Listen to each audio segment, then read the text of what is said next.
Si puedes aprobar a los que están enviando solicitud.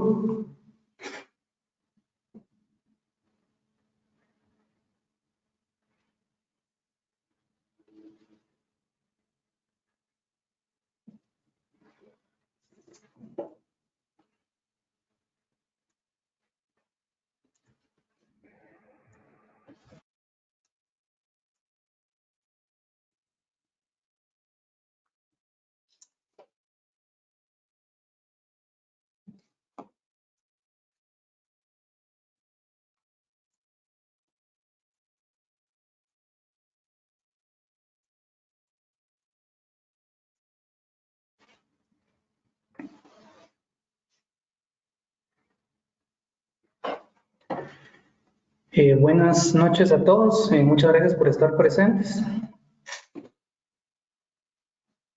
En este momento vemos 55 participantes, estamos esperando que se conecten un poco más, así que vamos a dar un par de minutos. Vamos a dar unos 3 o 4 minutos más para que se conecten más personas. Ahí va subiendo la cantidad para que no se pierda nada de la presentación.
Buenas noches a todos.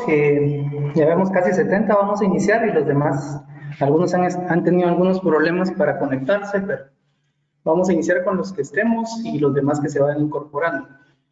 Muchas gracias por estar presentes a este webinar sobre vehículos aéreos no tripulados y sus aplicaciones.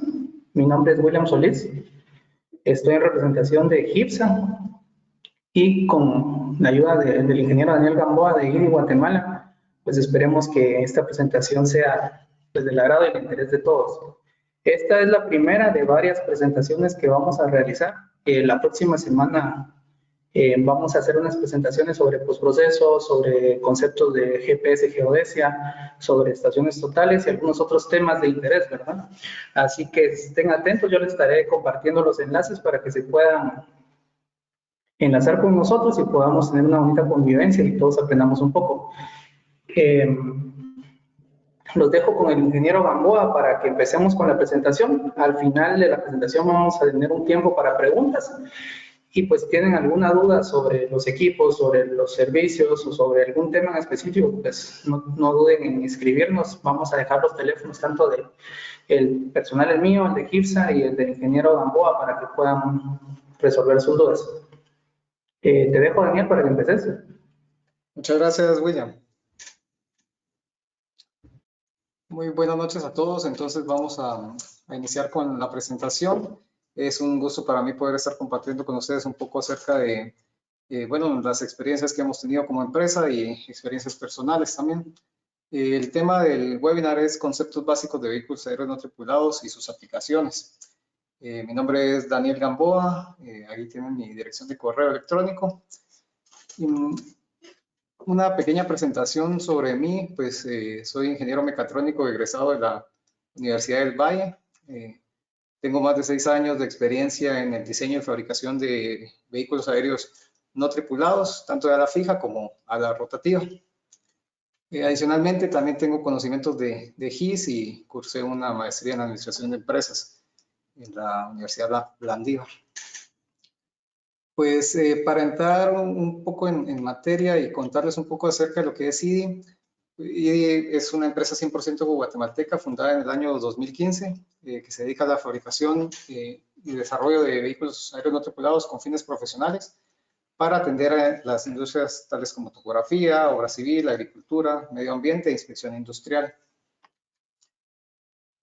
La agenda que vamos a tocar en el seminario pues, es la siguiente. Vamos a platicar un poco acerca de los componentes de un dron, el flujo de trabajo, qué es necesario tomar en consideración para hacer un levantamiento de información con drones. Vamos a platicar acerca de los sensores que podemos incorporar. No son todos, pero son algunos de con los cuales nosotros trabajamos.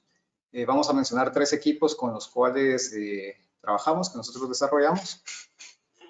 Luego vamos a platicar acerca de algunas de las aplicaciones que pueden ser de interés para ustedes, precauciones generales al momento de trabajar con drones y, como bien mencionó William, al final vamos a tener un pequeño espacio para preguntas y respuestas.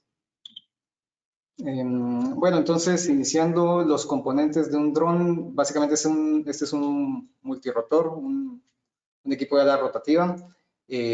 Parece bastante simple y sencillo todo, pero realmente cada una de estas piezas juega un papel importante. No podemos decir que uno es más importante que el otro. Sin embargo, para lo que nos interesa a nosotros, que es la captura de información, lo que es esencial al final es el sensor o la cámara. En este caso estamos viendo una cámara multiespectral.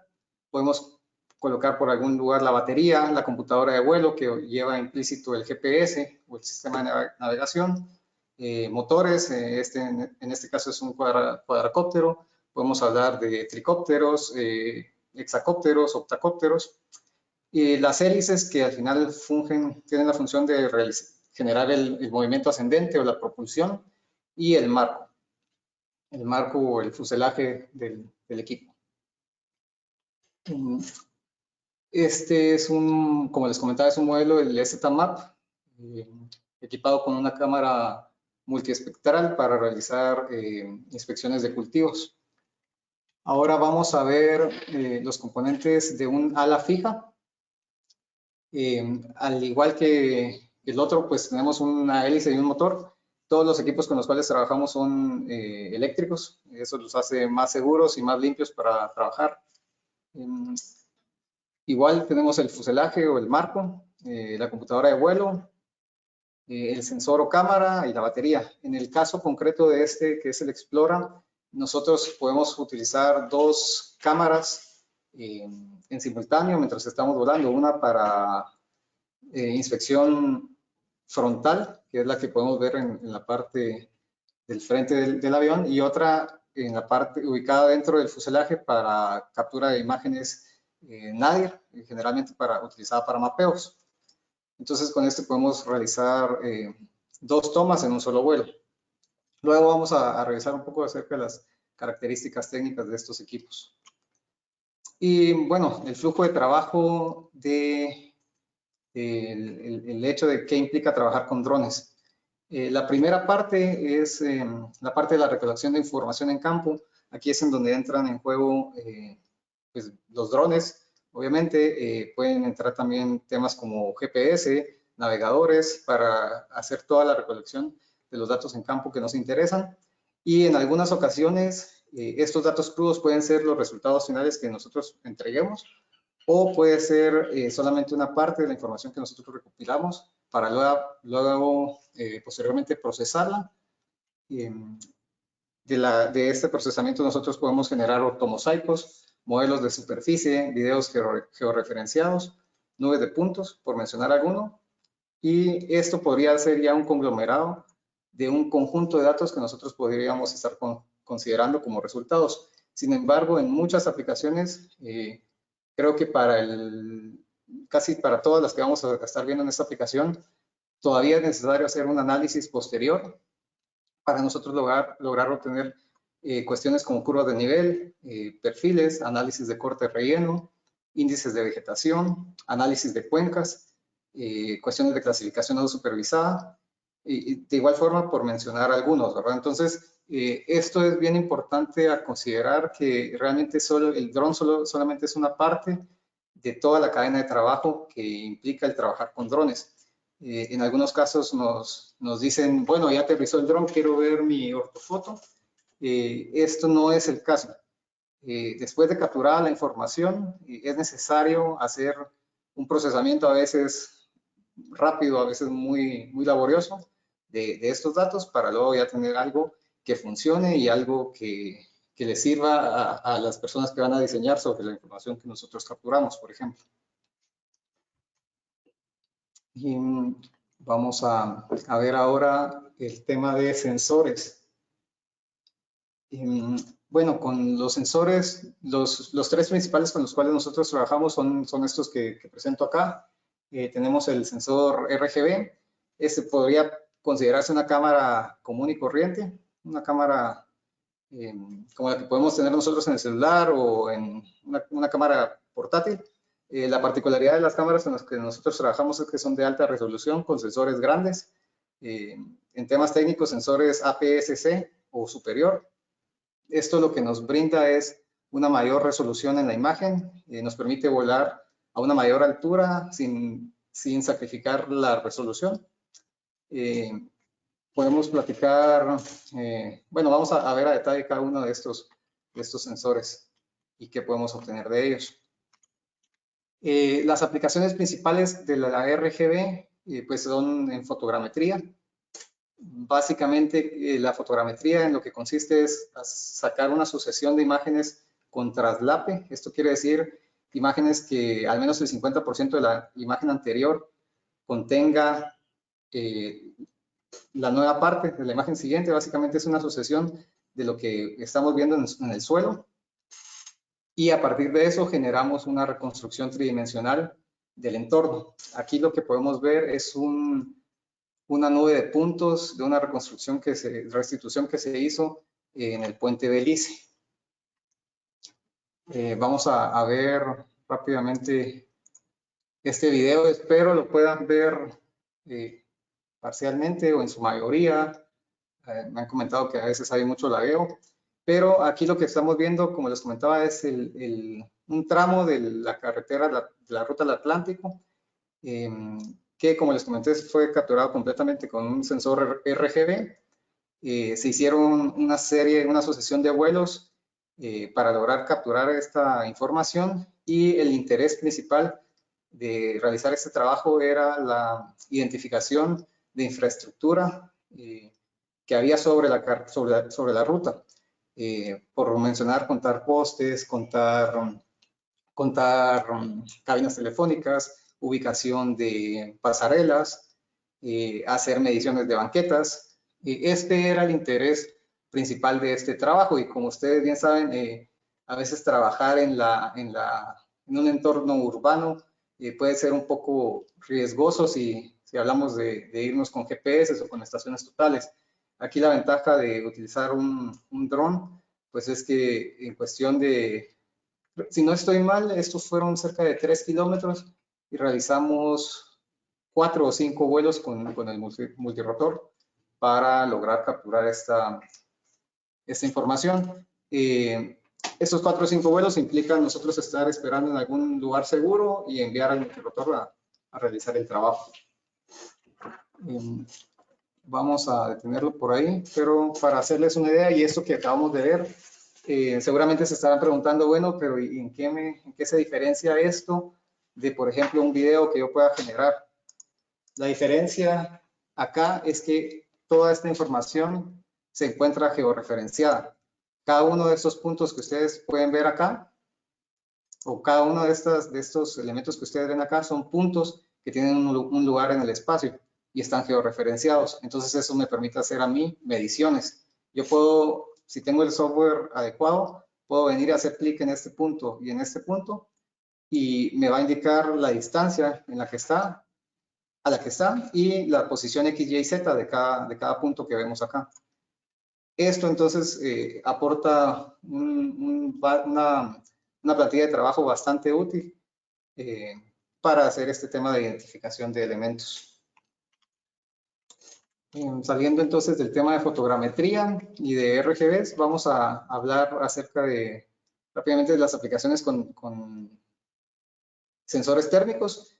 Básicamente estos son muy sencillos porque no requieren postproceso mayor. Básicamente es capturar la imagen y luego sobre la misma plataforma de visualización de imágenes nosotros podemos hacer análisis de mediciones de temperatura. En este caso se está viendo un panel solar defectuoso en una pequeña granja solar y pues nos permite identificar de forma rápida elementos que estén a una temperatura diferente. Y vamos a ver también un poco acerca de las aplicaciones con sensores multiespectrales, pero antes hay que entender qué es un sensor multiespectral. Pues básicamente un sensor multiespectral es un sensor que tiene adicionalmente las 3 bandas que son visibles al ojo humano, las cuales son el azul, el verde y el rojo, puede tener uno o más bandas y a raíz de eso se llama multiespectral, como que tenga una banda más que el espectro visible. Como les comentaba, comúnmente con las cámaras RGB, pues tenemos esto dentro del espectro visible. Con esta cámara en concreto, que es la Red Edge MX, nosotros tenemos la banda de rojo, del borde de rojo y del infrarrojo cercano. Estas, como ustedes se dan cuenta acá, ya no son visibles al ojo humano y nos brindan información valiosa al momento de trabajar principalmente con cultivos. Voy a mostrar ahora un ejemplo. Esto es una imagen aérea en Calla y esta imagen fue capturada utilizando este sensor multiespectral. Se mezclaron las bandas para únicamente tener la banda RGB y por eso es que parece una foto normal, común y corriente. Ahora, lo que ustedes pueden observar también ahí son las nubes. Las nubes, a pesar de que, bueno, la sombra de las nubes. A pesar de que nosotros volamos bajos, la sombra de las nubes no nos las podemos quitar. Sin embargo, al trabajar con este sensor en específico y utilizando ciertos algoritmos ahí para eliminar lo que no nos interesa, nosotros podemos obtener algo como esto. Este es un índice de vegetación que nos permite contrastar de una mejor manera las áreas con deficiencias en el cultivo. Básicamente aquí en este mapa de rojo a verde, los colores más cercanos al verde intenso nos indican áreas con mejor actividad fotosintética, es decir, plantas más en mejor condición de salud, y las zonas más cercanas al rojo nos indica suelo desnudo, áreas en amarillo nos indica muy despoblación probablemente, o áreas con alguna afección. En este caso en concreto lo que nos interesaba identificar eran estas áreas, estos como parches que se pueden apreciar acá, que son suelos arenosos finalmente. Y esto, como les comentaba, está igual georreferenciado. Entonces, nosotros podemos hacer cálculos y mediciones en base a esta imagen. Como se pueden dar cuenta, si lo comparamos con la imagen RGB, si nosotros nos subiéramos a un helicóptero o a una avioneta y miramos hacia abajo, esto es lo que veríamos. Y más o menos más o menos acá logramos ver por dónde va el área con afección, pero una vez caemos en la zona con sombra, ya prácticamente se vuelve invisible. Al momento de nosotros utilizar una cámara multiespectral, eliminamos esto, que es un error con el ojo humano, y se acentúan estas zonas con problemas. Podemos verlo aquí, por ejemplo. Entonces, esa es la peculiaridad que destaca de estas cámaras y es lo que les aporta gran valor. Ahora vamos a entrar a la parte de equipos. Solo olvidé mencionar al inicio, si tienen dudas o conforme les vayan surgiendo, pueden ir dejándolas en el panel de dudas y al final las vamos a resolver. Ok, en el tema de equipos, vamos a revisar las hojas técnicas, como les comenté, de los 3 equipos con los que trabajamos, con los cuales los cuales hemos utilizado para capturar toda la información que ustedes van a estar viendo en esta presentación. El primero es un equipo de ala rotativa, es denominado el ZMAP. Este es un cuadracóptero de propulsión eléctrica con una autonomía de vuelo de entre 15 y 20 minutos.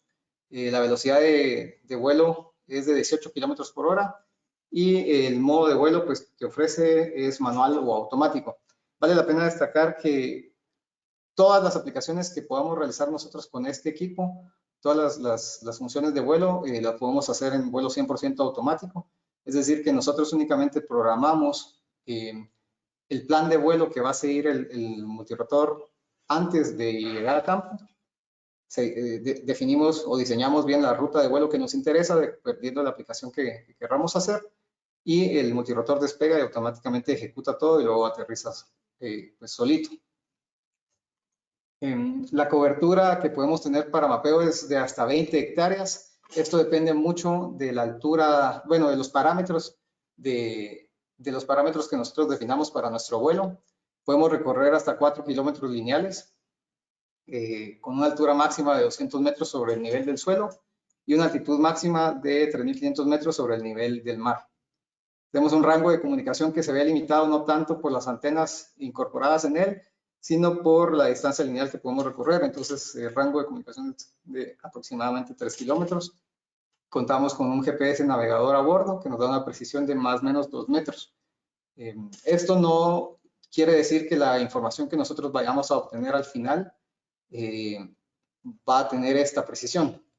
Por eso es que es muy importante o por eso es que es muy laborioso entrar en el tema de postproceso para reducir esta precisión que nosotros tenemos en la captura de información a algo submétrico, por ejemplo. Y bueno, como les comenté, todos los sensores que nosotros vimos anteriormente los podemos incorporar en este multirotor. Eso dice ahí opcional. Vamos a ver ahora la hoja técnica del Explora 1. Este es nuestro equipo de ala fija. Es un equipo de 1.9 metros de envergadura, con una autonomía de vuelo de hasta 90 minutos, una velocidad de crucero de 45 kilómetros por hora y al igual que el multirotor, pues tenemos modo de vuelo manual o automático. Nosotros la única parte que hacemos en modo manual con este equipo es el aterrizaje, ya que una vez desde el despegue ya todo va programado para que el equipo siga el plan de vuelo que se definió en gabinete. La cobertura para mapeo que podemos obtener con este equipo va desde 150 hectáreas hasta 500 hectáreas por vuelo. Esto, como les comento, depende de nuestros requerimientos. La distancia lineal que podemos recorrer con este equipo es de 50 kilómetros.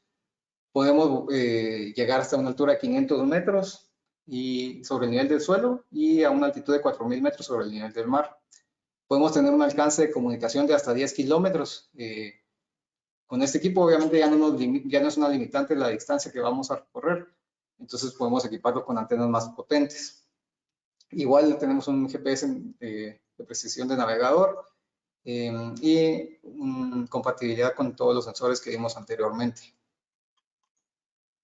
Y finalmente el equipo AGD, este es nuestro multirotor para aspersiones o para fumigación. Tiene un diámetro de 1.6 metros, un peso total ya con el líquido para el despegue de 50 libras con hélices de 30 pulgadas. Básicamente es un equipo bastante grande y robusto.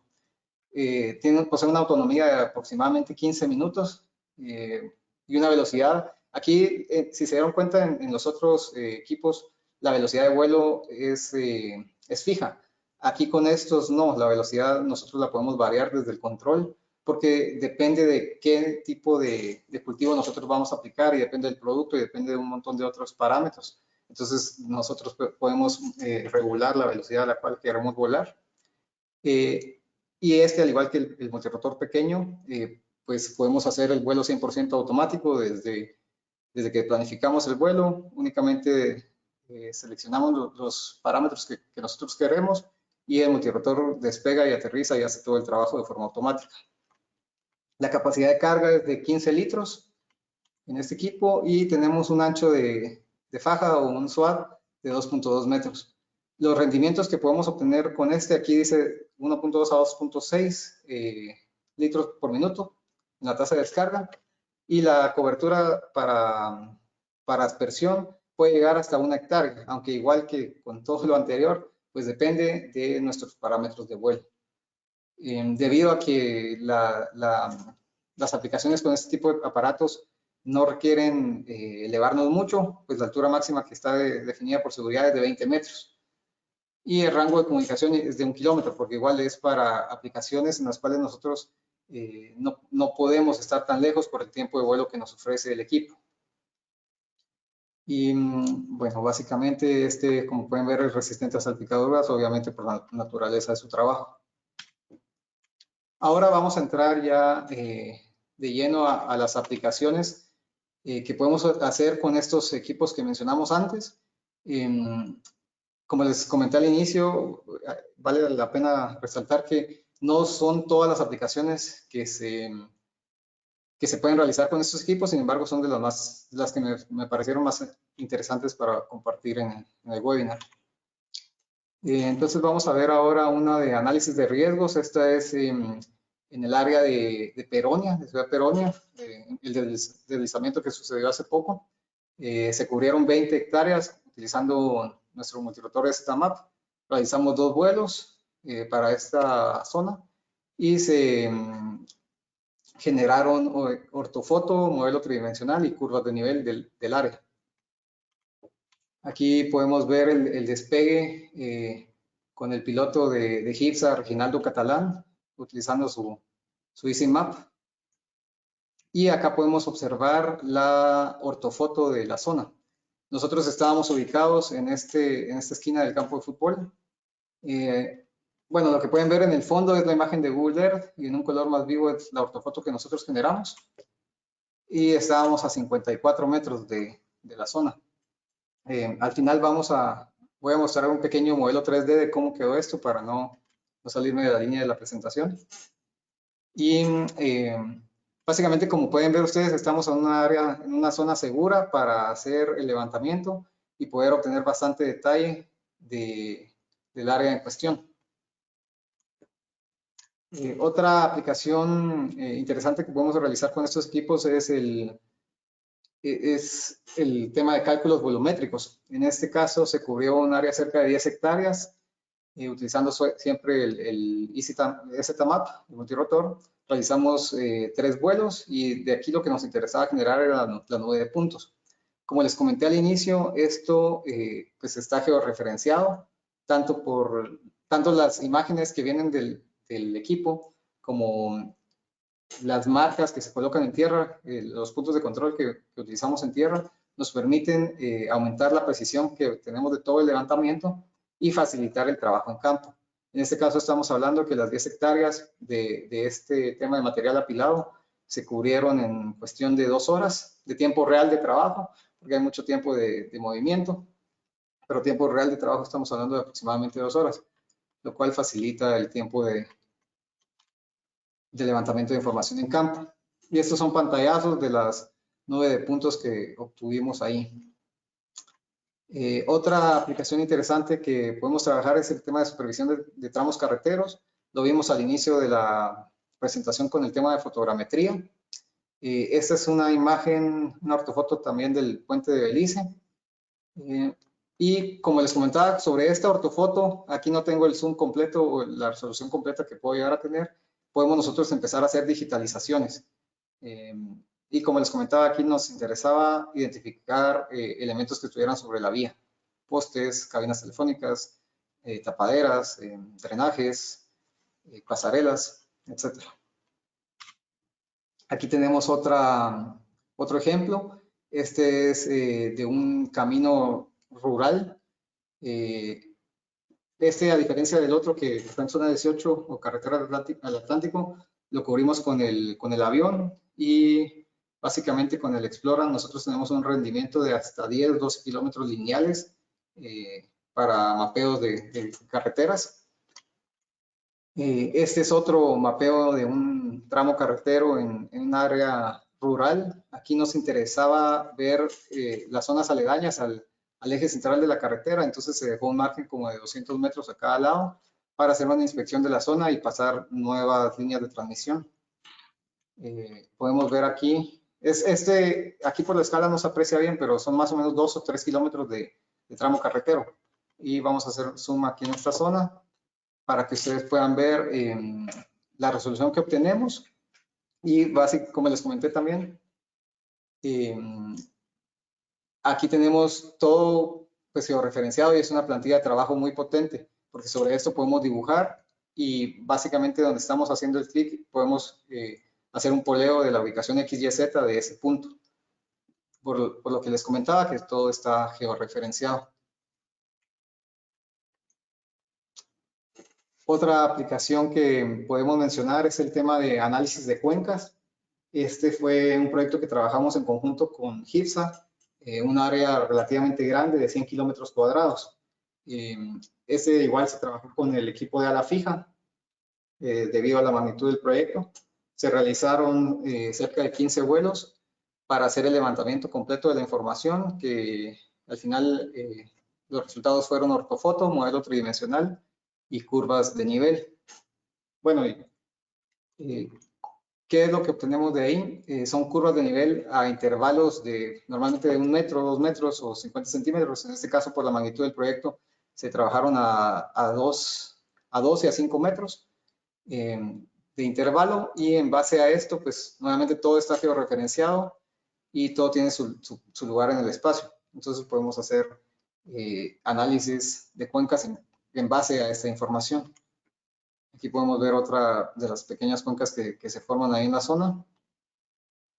100 kilómetros cuadrados, pues es bastante área.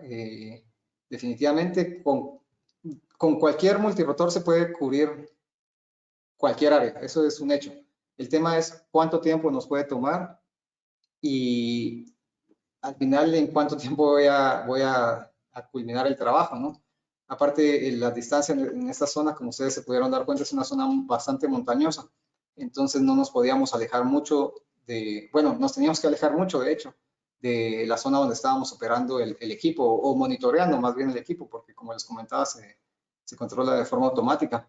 Entonces aquí en esta zona se establecieron cerca de 3 áreas de control y desde ahí se hacía toda la operación. Entonces facilita mucho el hecho de tener una extensión de largo alcance para hacer este tipo de levantamientos. Ok, ahora vamos a hablar, vamos a presentar un pequeño video con el fumigador. Pues como les comenté, es el equipo de aplicaciones aéreas completamente autónomo. Y espero puedan ver bien el video sin mucho lag. Ok, como estaba en la hoja técnica, posee una capacidad de 15 litros en el tanque y podemos aplicar desde 0.6 hectáreas hasta 1 hectárea, dependiendo, como les digo, de la configuración de vuelo. Posee un sensor que va midiendo la distancia al suelo, lo cual lo permite mantener estable y nivelado, básicamente a una misma altura, en función del cultivo sobre el cual esté volando o en función del terreno sobre el cual esté volando. Cuenta con 4 boquillas para hacer la aplicación. El número de boquillas realmente al final solo depende del tamaño de la bomba que que querramos poner. En este caso, pues son 4, ¿no? Pero podríamos utilizar 6. Hay una pequeña cámara a bordo cuando estábamos haciendo la aplicación sobre caña. Y vamos a entrar ahora al tema de precauciones generales que podemos tener al momento de trabajar con estos equipos. Pues sí existe una norma una regulación para estos equipos, no es que podamos volarlos cuando querramos, donde querramos y cómo querramos. El ente regulador de esto es la DGAC, Dirección General de Aeronáutica Civil, y que seguramente se preguntarán qué pasa si yo quiero volar en una zona, por ejemplo, cercana al aeropuerto, o si yo quiero exceder los 120 metros que establecen en el registro, si yo quiero salirme de la línea vista. ¿Es posible hacer eso? ¿No es posible hacerlo? Pues sí es posible hasta cierto punto y en algunas circunstancias. Para esto existe el formulario de permisos especiales, en los cuales uno, al momento de ya tener registrado su equipo, que básicamente cuáles son los drones que se registran, todos los drones arriba de 200 gramos. Entonces, ¿qué quiere decir esto? Básicamente, desde un Mavic para arriba se tiene que registrar. Prácticamente cualquier dron con cámara hay que registrarlo. Pero, ¿qué ventajas ofrece el tener el registro? Pues realmente al final es una responsabilidad, ¿no? Si queremos trabajar con estos equipos, es como sacarle las placas a un carro. Pero definitivamente una de las ventajas podría ser que teniendo nuestro registro, podemos nosotros solicitar este formulario o presentar este formulario de operaciones especiales, y con esto abocarnos a la DGAC para solicitar un permiso de, por ejemplo, yo quiero volar arriba de 120 metros en una zona X para hacer tal trabajo, y ellos, acorde a sus políticas y normas, podrán respondernos, ok, está bien, o definitivamente no. Hay algunas zonas en las que se puede negociar, pero hay otras zonas en las que definitivamente no podemos entrar a volar. Y vamos a ver ahora cuáles son esas zonas. Pues este es el cono del Aeropuerto Internacional Aurora, y nosotros podríamos solicitar una autorización con un formulario de estos de permiso especial si lo que queremos hacer está fuera de este corredor que vemos acá, fuera de este casi rectángulo. Si nosotros estamos en estas zonas de aquí, nosotros podríamos solicitar una autorización para un permiso especial. De lo contrario, si estamos nosotros dentro de este rectángulo, que comprende básicamente desde el eje central de la pista a 500 metros a cada lado, y hasta el norte se extiende a la calle Martín, y al sur casi que hasta Vía Canales. Si nosotros nos encontramos dentro de ese pedazo, es seguro que no nos van a dejar hacer ningún tipo de vuelo. Obviamente hay otros drones que tienen restricciones, pero hay otras marcas que no tienen ningún tipo de restricción, y al final está en uno la responsabilidad de hacer lo correcto, ¿no? Y respetar el área de acercamiento de las aeronaves, porque normalmente esta es la zona de despegue y aterrizaje que siguen las aeronaves, y básicamente es por eso que nos restringen. Platicando un poco acerca de otros cuidados que debemos tener, es el cuidado de las hélices en el tema tanto de multirotor como de alas fijas. ¿Qué es lo que pasa? Las hélices al final son las alas de los multirotores. De estas depende la sustentación. Entonces, seguramente a los que han volado o han tenido experiencias con drones, han podido ver en algún momento, o se les ha presentado la eventualidad que se les rompe una hélice, pero están haciendo alguna actividad con el dron y no tienen repuesto. Definitivamente uno puede correr riesgos, y si es una cuestión mínima, jugársela y esperar a que nada malo pase, pero al menos mi recomendación es que definitivamente no lo hagan, porque se ve comprometida la integridad estructural de toda la hélice, y al final, como les digo, la hélice es el ala del dron, lo que mantiene en vuelo el dron. Si estamos hablando de un multirotor de cuatro rotores, es como que ustedes vayan y se sienten en una silla de 4 patas y de repente les quitan una. Definitivamente se van a ir para abajo. Lo mismo va a pasar con el multirotor. Entonces, a menos que tengan redundancia, un hexacóptero que permita bajar de forma controlada o un octacóptero, pues se la podrían jugar un poco, pero si tienen un cuadracóptero y ya tienen una hélice rajada, definitivamente les recomiendo que no lo hagan, que no se la jueguen. Mejor tener repuestos. El tema de baterías es un tema bastante delicado.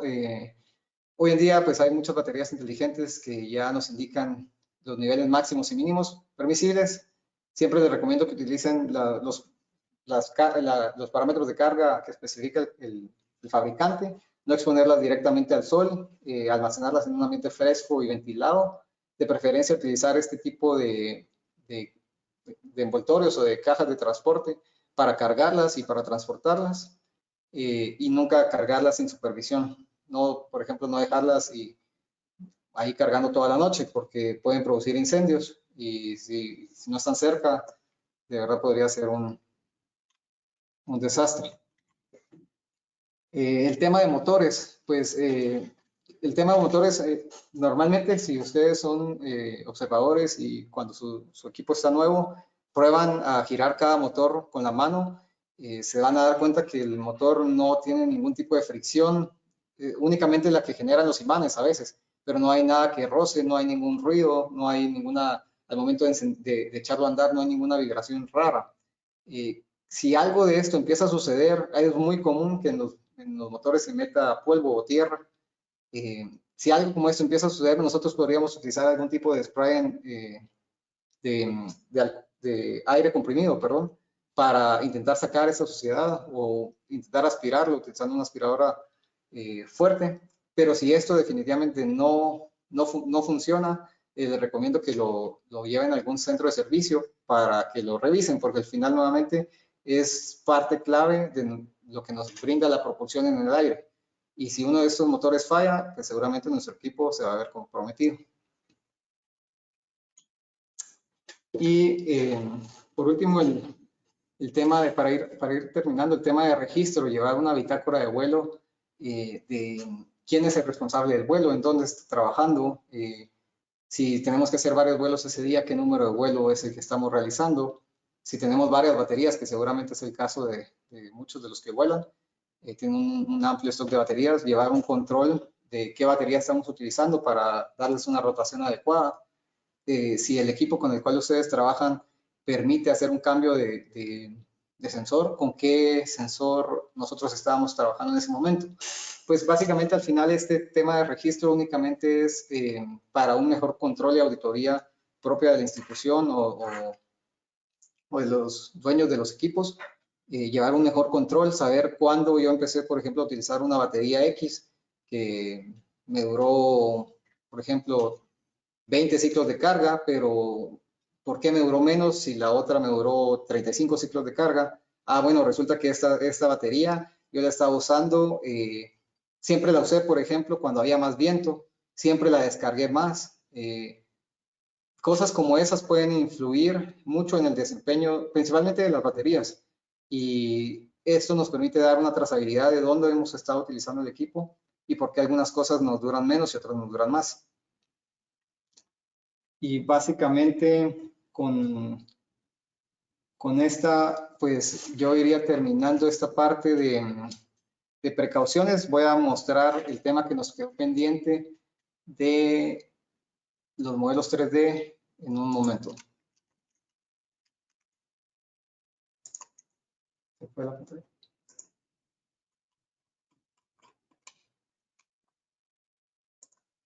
Ok, espero todos me puedan ver. Y bueno, ¿qué es lo que estamos viendo acá?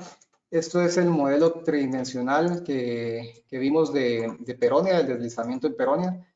Es un modelo que nosotros estamos viendo en la web, entonces la resolución no es tan alta como la ortofoto o como una nube de puntos, pero nos brinda una idea bastante clara de qué fue lo que, o qué es lo que se dio en este lugar. Básicamente, como les comentaba, todo esto está georreferenciado, entonces nosotros podríamos hacer clic en este punto, que de hecho aquí nos muestra la cota, es la 1506 en la parte de la base del deslizamiento, y nosotros en el campo de fútbol estábamos en la 1554, estamos hablando de casi 50 metros de desnivel en esta quebrada. Y vamos a hacer una pequeña vista acá de toda la zona. Ok. Es para que se hagan una idea de esto de Peronia, que sí fue un gran deslizamiento. Vamos a pasar ahora a este otro. Es una aplicación de topografía en una finca. Lo que estamos viendo aquí nuevamente esta es una nube de puntos, y por eso es que puede hacer que en el navegador o en el visor de ustedes tarde un poco al cargar. Pero a diferencia del modelo 3D, es que el modelo 3D es una superficie y estos son los puntos que salen directamente de la restitución fotogramétrica. No quisiera moverlo mucho para que no se trabe en su visor, pero nuevamente se dan ustedes una idea de la zona, y como les comentaba, a partir de eso nosotros podemos generar los modelos de superficie o modelo de terreno o curvas, para posteriormente, en esto lo que nos interesa es hacer un análisis de corte relleno de la zona, que es bastante montañosa. Esta es una zona más o menos de 250, 300 hectáreas. Vamos a ver, ok, aquí tengo el modelo 3D de esa zona. Espero se vea mejor que la nube de puntos. Y aquí tenemos nosotros resaltado en rojo el polígono de interés. Es el área que nos interesaba de la zona. Y nuevamente podemos hacer una navegación rápida, una inspección rápida de toda el área. Vamos a ver ahora otro resultado, que esta es una ortofoto en una finca de palma. Es una ortofoto de alta resolución y pues básicamente aquí lo que interesaba hacer era la planimetría de la zona. Además del conteo de los elementos, en este caso de las palmas. Se pueden dar cuenta ahí que tenemos bastante resolución, y esto igual era un área relativamente grande, cerca de 500 hectáreas. Aquí nosotros podemos hacer consultas rápidas. Aquí estoy todo en la web, no necesito ningún software especializado, lo podría hacer en el celular. Y por ejemplo, quisiera yo saber cuál es el área de esta zona. Son, por ejemplo, en este polígono, 7.34 hectáreas. Quisiera ver yo la distancia entre esta palma y esta otra. Estamos hablando de 9 metros. Y, consultas de este tipo son las que brindan, pues facilitan mucho el trabajo de recolección de información en campo una vez que nosotros hacemos el vuelo con el dron. Esto, como les comentaba, cerca de 300 hectáreas se realizaron la captura se realizó en aproximadamente 4 o 5 horas de trabajo. Entonces, facilita mucho los tiempos de levantamiento de información. Y pues con esto voy terminando el tema de mi pues, la presentación como tal. Quisiera saber ahora si tenemos aquí las preguntas. Vamos a ver. Me aparecen preguntas, pero no puedo navegar me aparece muy pequeño el cuadro de preguntas. Permítanme un segundo.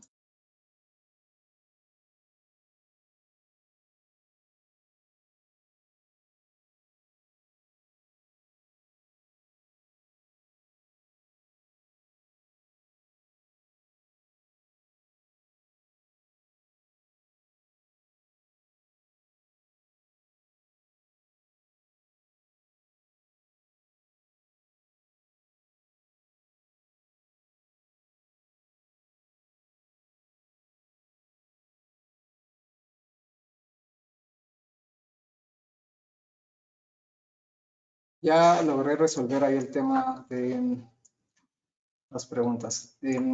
Entonces, vamos a revisar acá algunas de las preguntas. Y nos dicen, por ejemplo, ¿cuál es la diferencia entre este sensor Sony que mostramos en la presentación contra, por ejemplo, la que trae un Phantom? Pues principalmente es el sensor, el tamaño del sensor. El tamaño de un Phantom, si no estoy mal, del más avanzado es de 1 pulgada y no podemos hacer lentes intercambiables. No podemos utilizar otro tipo de lente. Entonces, esto nos ofrece una desventaja que estamos limitados con el alcance que podemos tener con este sensor. Al final, donde más nos impacta es en la eficiencia que podemos tener. Nosotros para volar un área en comparación con un Phantom, por ejemplo, si ponemos el ZMAP contra el Phantom, seguramente con el Phantom tenemos que volar a 100 metros para obtener 4 centímetros por píxel o 3 centímetros por píxel. Nosotros con el otro sensor Sony podríamos estar volando a 150 metros. Nosotros incrementar la altitud, lo que hacemos es ganar eficiencia, porque podemos cubrir más área en menos tiempo. Entonces, ¿dónde impacta principalmente el tema del sensor? En la eficiencia que nosotros podemos tener al momento de trabajar. Podemos volar más alto y cubrir más área. Vamos a ver otro. ¿Habrá alguna opción para levantamiento de datos, como por ejemplo inventario forestal? Contar de alguna forma la cantidad de individuos forestales que hay en una parcela, por ejemplo. Bueno, con la experiencia que nosotros hemos tenido, te podría decir que si la zona es demasiado tupida, como seguramente es en temas forestales, no. ¿Por qué? ¿Qué es lo que pasa? En este caso los filtros fallan. Al final es lo único que podemos ingresarle al software de postproceso es ruido. Si te das cuenta, no es lo mismo hablar de algo forestal con algo con un cultivo ordenado como palma. Entonces, de momento te podría decir que no he visto yo ninguna operación que permita hacer un inventario no supervisado en temas forestales. Vamos a ver otra pregunta.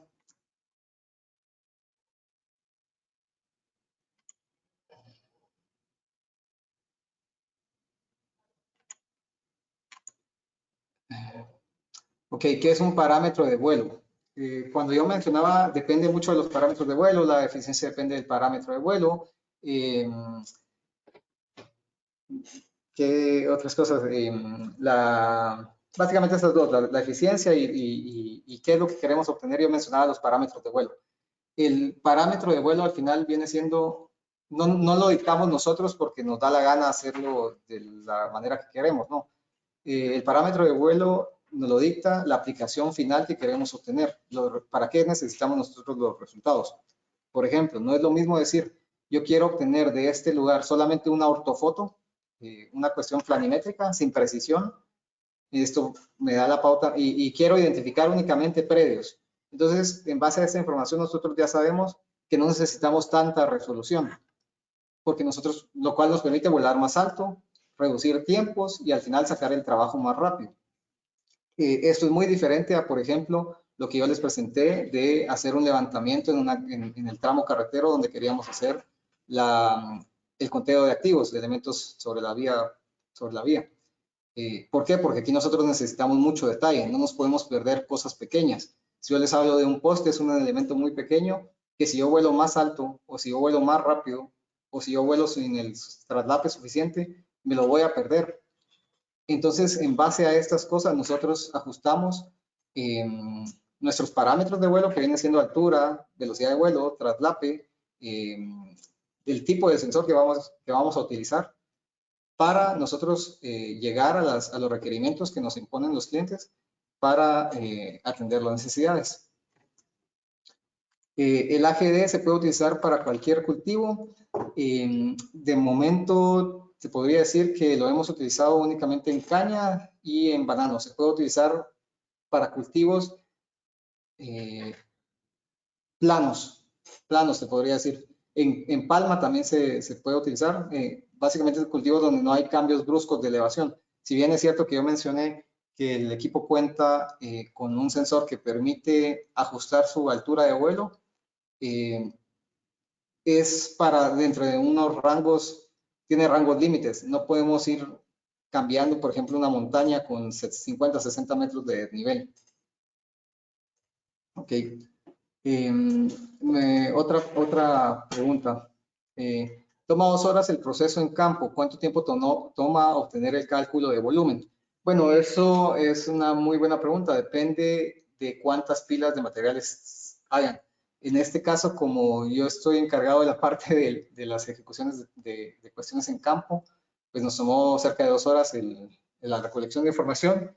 Más o menos el cálculo de volumen podríamos estar hablando de 1 a 2 días. Depende al final de la destreza o de las habilidades de la persona que haga este cálculo.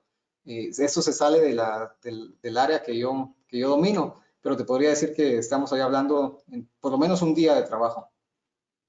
Ok, nos preguntan qué resolución consideran aceptables en píxeles. Bueno, eso no lo definimos nosotros. Realmente esto lo define la aplicación. ¿Por qué? Porque nuevamente traigo el ejemplo de del levantamiento de vía pública.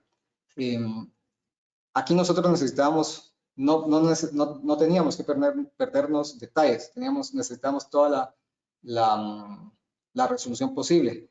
Entonces, para este tipo de trabajo, una resolución aceptable era abajo de los 2 a 3 centímetros por píxel. Sin embargo, en una aplicación de agricultura de precisión, una resolución aceptable vendría siendo abajo de los 20, 25 centímetros por píxel. Entonces depende mucho de la aplicación que nosotros querramos satisfacer para definir qué es aceptable o no, ¿no? Al final esto es relativo. ¿Cuál es el costo del seguro de los equipos y en dónde se pueden asegurar? El seguro que solicitan en aeronáutica, esto me imagino que es para temas de aeronáutica civil. Ellos piden un seguro, una póliza contra daños a terceros. De momento te puedo sugerir el Roble, y no es por hacerle publicidad a nadie ahí, o Mapfre. Y los costos van a depender de la cantidad asegurada, pero podríamos estar hablando de que inician en los 1.200, 1.300 quetzales. Ok. Preguntan acá, he visto que utilizan los drones para topografía. ¿Cómo funciona esto? ¿El dron reemplaza la estación total? Ok, muy buena pregunta. Definitivamente no. El dron se puede utilizar para topografía, eso es un hecho. Lo vimos ahorita en algunas aplicaciones, pero no reemplaza la estación total, únicamente la complementa. Lo que hacemos con el dron es facilitar trabajos de carácter exploratorio, trabajos de amplias dimensiones. Seguramente 300 hectáreas, levantarla con una estación total nos podría tomar meses, semanas. Con el dron lo que hacemos es facilitar este tipo de trabajo exploratorio, hacerlo general, y luego si hay algo donde vemos potencial en este proyecto, que como yo les comentaba en esta última finca que mostré, había que hacer un análisis de corte relleno. Si vemos nosotros elementos que veamos potencial en él, pues ya podemos pensar en hacer una topografía fina con estación total en un área específica, pero no meterle topografía con estación a toda el área. Entonces únicamente se complementa. De igual forma, todo lo que es clave acá es que todo va con puntos de control en tierra. Todos los elementos que se hagan con topografía llevan puntos de control. Y lo que sí se puede hacer es hacer las dos cosas. Utilizar la topografía convencional con estación en algunas áreas y mezclar esto con información de dron en otras áreas para enriquecer la información. Ok, nos preguntan qué software secundario se utiliza para el postproceso de datos. Bueno, podríamos hablar, si hablamos en temas fotogramétricos, el que te podría mencionar por excelencia con el cual nosotros trabajamos es el Metashape. Lo tienen las personas de HIPSA, la representación aquí en Guatemala. Hay otros softwares como el Pix4D que también ofrece una facilidad de uso, pues es popular por eso. Y esos son los dos principales que te podría mencionar. Ahora, si queremos hacer análisis de información, pues ya podemos caer en cuestiones como Civil, AutoCAD, QGIS, ArcGIS, Global Mapper, cuestiones de ese tipo. Ok. Nos preguntan ahora, hay bastantes preguntas, quisiera responderlas todas. Vamos a ver.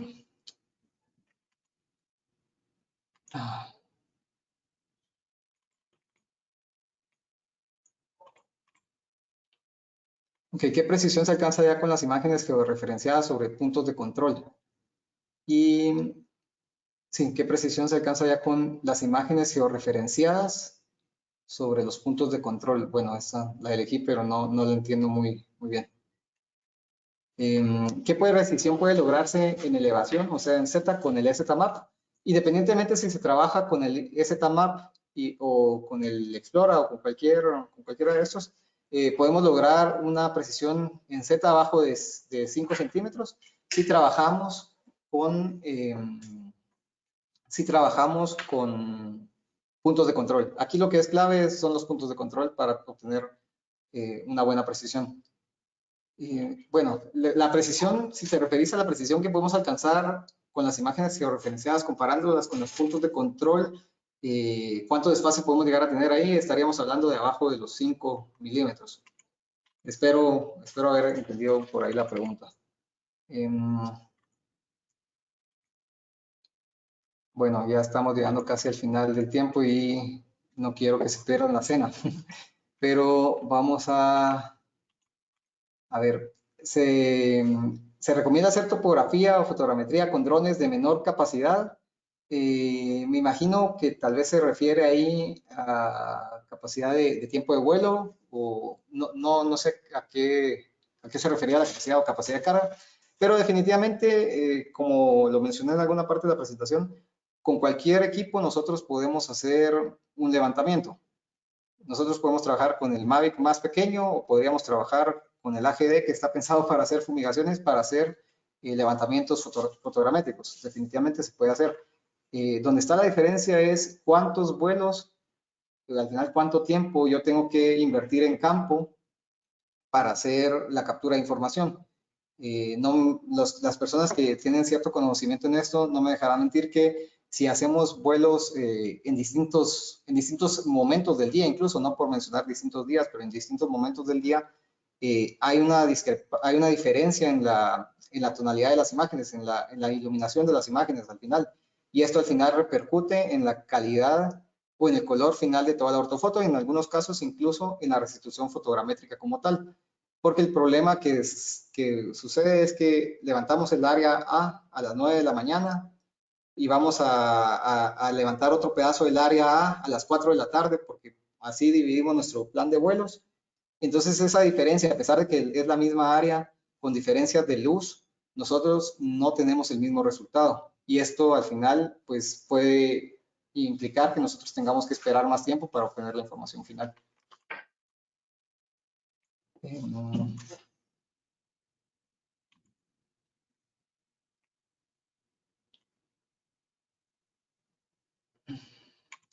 Bueno, ¿cuál otra podemos responder acá? ¿Qué resolución por píxel han obtenido en vuelos con el ala fija? Ok, como al final utilizamos el mismo sensor en los dos equipos, lo único que dicta la resolución que vamos a obtener es la altura de vuelo. Con el ala fija, por la velocidad a la que vuela, si se dieron cuenta ustedes, volamos a 45 kilómetros por hora. Es dado a esto que no podemos volar tan bajo, porque entonces estaríamos pasando muy rápido sobre una zona y entonces a la cámara no le da tiempo de capturar y perdemos mucha información. Pero en general, volando a 120 metros de altura con el ala fija, podemos obtener resoluciones abajo de los 5 centímetros por píxel. Definitivamente no respondí todas las preguntas, tenemos un montón de interrogantes acá, pero ya estamos sobre el tiempo. Fue para mí un gusto haber podido compartir con ustedes un poco de nuestras experiencias y de este tema de los drones. Estamos siempre a la orden. Aquí tienen nuestra información de contacto. Nos pueden seguir en Instagram, en Facebook. Al final del webinar va a haber hay una pequeña encuesta. Les agradecería mucho se tomen un poquito de tiempo para llenarla. Y como les repito, ha sido un gusto. Espero haya sido de su interés y de su agrado. Dejo también el contacto de HIPSA, el teléfono de William, y muchas gracias a William por invitarme a formar parte de este espacio, a William, al ingeniero Pinto, por invitarme a formar parte de este espacio en la serie de webinars que tienen programados. Ha sido un gusto haber participado y espero haya sido de su agrado nuevamente. Tengan feliz noche. Hasta luego.